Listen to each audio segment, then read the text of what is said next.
everyone, it's Holmes from Home Storybooks, and today I'm here to review Awayland by Ramona Ausubel. Awayland came out in March of this year and it was published by Riverhead Books, an imprint of Penguin Random House. I love the cover, but I really love this part of the cover. It's so cute. I've read Ramona Ausubel before, and I read her earlier short story collection called A Guide to Being Born in 2013, also published by Riverhead Books. This book made me fall in love with short stories as a genre, and the cover is just stunning. Stunning. A Guide to Being Born takes otherworldliness and makes it domestic.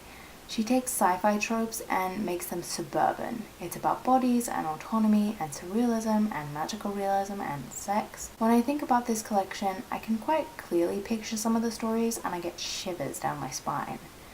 There was only one short story in the whole collection that I didn't really like, and it's probably still one of my favorite collections ever. Some of the people watching this review will want to know, is this collection as good as, or better than, A Guide to Being Born? Infuriatingly, I'm going to say they're both good in different ways. I think I will always love A Guide to Being Born more, but is that because it was only published first? If Awayland is the white swan of Swan Lake, then A Guide to Being Born is the black swan. Awayland is sweet and sentimental, still disturbing, but more intimate. A Guide to Being Born is much more the twisted sister, darker, more threatening, and grotesque, in an oddly affectionate way. Awayland is split up into sections: Bay of Hungers, Cape of Persistent Hope, The Lonesome Flats, and The Dream Isles.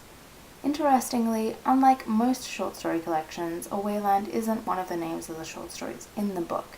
Awayland is a collection of all the sections of the stories, if that makes sense.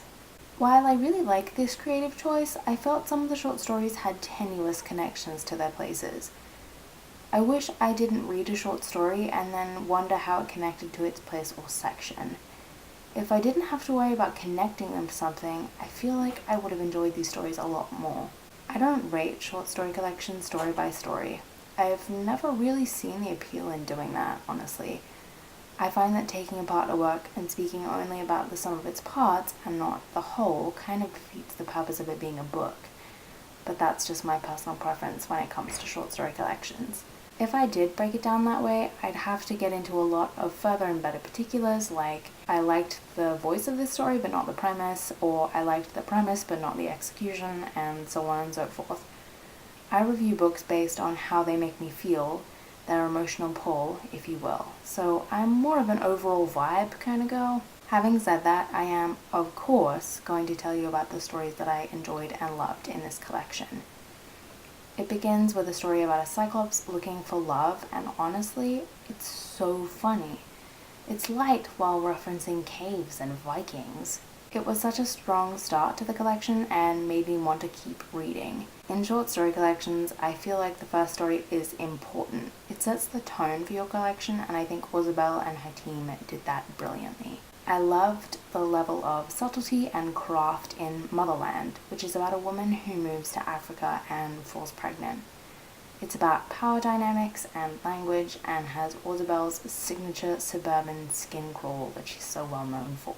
I also loved Template Proclamation to Save the Species and The Animal Mummy's Wish to Thank the Following, which is about mummified animals in an exhibit thanking their parents, their owners, and their prey. It was really fun and whimsical with just a touch of gentle existential dread. Like a drop of honey in tea, you can taste it, but it's not the main flavor. Of course, without it, it would be undrinkable. Overall, I love her voice, her tone, and the level of craft that went into these stories, more so than most of the premises, but it was still totally readable and I gave it 4 stars, which is the same arbitrary rating I gave to A Guide to Being Born, so make of that what you will. Ausubel's writing is what happens when someone takes a fun, jazzy little song and slowly, note by note, periodically slows it down and unwinds it till it becomes warped.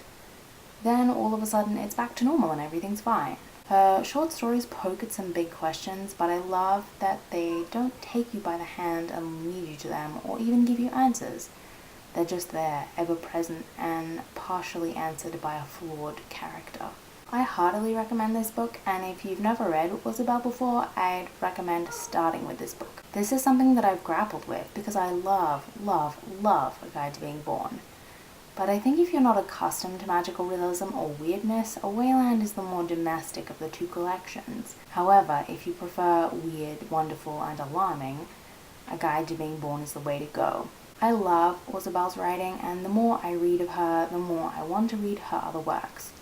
She's written a historical fiction novel set in World War II called No One Here Except All of Us, which I'm not really interested in reading, which is hilarious and ironic because I'm writing a historical fiction book set in World War II, but the more I read of her work, the more I miss it. That's it, that's all for this review. I hope you enjoy it, and I hope it helps you to decide to put this book on your to-read pile. Have you read any of Ausubel's work? If you've read No One Here Except All of Us, what did you think? Let's talk in the comments down below. Bye everyone!